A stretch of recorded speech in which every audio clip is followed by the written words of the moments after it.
14 अक्टूबर 2019 की शाम, बिल्कुल शांत शाम, उत्तर प्रदेश के इटावा जिले की कटरा बाल सिंह कॉलोनी में एक भयानक वारदात ने पूरे इलाके को झकझोर कर रख दिया। दिव्या मिश्रा, एक आम महिला जो अपने परिवार के साथ खुशहाल जीवन जी रही थी, अचानक एक साजिश का शिकार बन गई, और एक ऐसी साजिश जो उसके अपनों ने ही करी थी। दिव्या मिश्रा एक जाने माने टीवी एंकर अजितेश मिश्रा की पत्नी थी, और उनकी हत्या ने पूरे समाज को सवालों से भर दिया। आखिर कौन कर सकता था इतना बर्बर कृत्य? क्या कारण था इस निर्दयी हत्या का? आइए जानते हैं इस दर्दनाक कहानी को विस्तार से।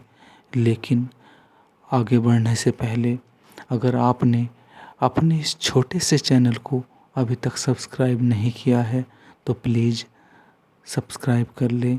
इससे हमें आगे बढ़ने में काफ़ी मदद मिलती है।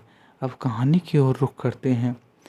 शाम के समय दिव्या के ससुर प्रमोद मिश्रा अपनी बहू से मिलने उनके घर पहुंचते हैं। जाकर देखते हैं कि दरवाज़ा बंद है। उन्होंने दरवाज़ा खटखटाया पर कोई जवाब नहीं मिलता है। चिंतित होकर उन्होंने दरवाजे को हल्का सा धक्का दिया, और उनके हल्का धक्का देने मात्र से दरवाज़ा खुल गया। जैसे ही उन्होंने घर के अंदर कदम रखा, उनकी नज़रें जैसे अपनी बहू दिव्या पर पड़ी। उनकी सांसें लगभग थम सी गई। उनकी बहू दिव्या खून से लथपथ फर्श पर पड़ी हुई थी।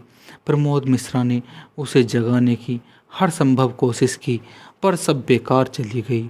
उनकी सारी कोशिशें नाकामयाब हो गई। तब उन्होंने आसपास के लोगों को बुलाया, और फिर पुलिस को तुरंत बुलाया गया। शुरुआती जांच में पता चला कि दिव्या की मौत सिर पर किसी भारी चीज़ से वार किए जाने से हुई है। घर के अंदर सामान बिखरा हुआ था, जिससे यह लूटपाट का मामला लगने लगता था। लेकिन गायब कुछ नहीं था। पुलिस ने मौके पर फोरेंसिक टीम और डॉग स्क्वाड को बुलाया, और जल्द ही यह स्पष्ट हो गया कि मामला लूटपाट का नहीं था।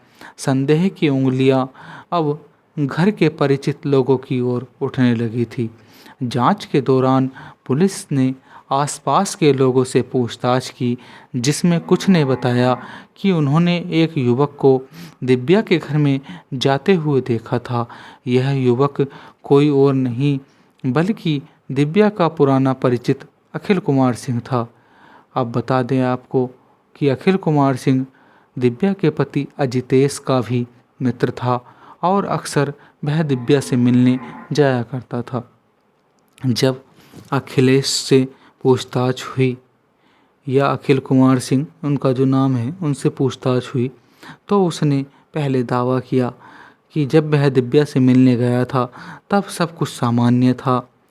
पर पुलिस की सख्त पूछताछ के बाद अखिलेश कुमार सिंह टूट गया, और एक ऐसी सच्चाई सामने आई जिसने सबको हिलाकर रख दिया। अखिल कुमार सिंह ने कबूल किया कि दिव्या की हत्या उसने ही की थी, और इस काम के लिए उसे किसी और ने नहीं बल्कि दिव्या के पति अजितेश मिश्रा ने कहा था। अजितेश और दिव्या की शादी 2016 में हुई थी। शुरू में सब कुछ ठीक था, पर धीरे धीरे उनके रिश्तों में खटास आने लगी। दिव्या को पता चला कि उनके पति अजितेश का अपने ही ऑफिस में एक अपनी महिला साथी भावना आर्या के साथ जोरदार अफेयर चल रहा था। इस बात को लेकर दोनों के बीच लगातार झगड़े होना एक आम बात हो गई थी। जब मामला काबू से बाहर हो गया तो अजितेश और भावना ने दिव्या को रास्ते से हटाने का फैसला किया। उन्होंने इस काम के लिए पहले तो किसी पेशेवर अपराधी को यह काम सौंपना चाहा, लेकिन फिर उन्होंने अपने इस काम के लिए अपने भरोसेमंद दोस्त अखिल से संपर्क किया, जो दिव्या को भी अच्छे से जानता था। अखिल ने कुछ देर के बाद इस घिनौने काम के लिए हामी भर दी। 14 अक्टूबर की शाम अखिल दिव्या के घर गया। दोनों में कुछ देर बातचीत हुई। फिर अचानक अखिल ने एक भारी गुलदस्ते से दिव्या के सिर पर वार कर दिया। दिव्या ने बचने की कोशिश की। बहुत कोशिशों के बाद भी वह उसके चंगुल से न बच सकी और अखिल ने उसे मार डाला। पुलिस ने जल्द ही अजितेश, भावना और अखिल को गिरफ्तार कर लिया। अदालत में लंबे समय तक कार्रवाई चलती रही। फिर लंबी कार्रवाई के और मुकदमे के बाद तीनों को सज़ा सुनाई गई, जिसमें अजितेश और अखिल को उम्र कैद की सज़ा मिली, जबकि भावना आर्या को 14 साल की जेल की सज़ा हुई।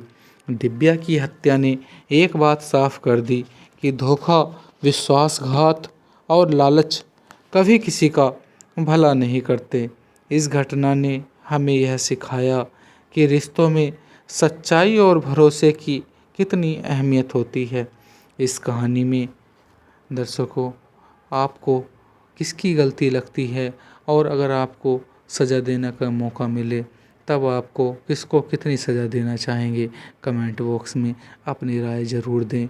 और हाँ, हमारा आपसे एक बार फिर से विनम्र निवेदन है कि अगर अभी तक आपने अपने इस छोटे से चैनल को सब्सक्राइब नहीं किया है तो प्लीज़ सब्सक्राइब कर लें।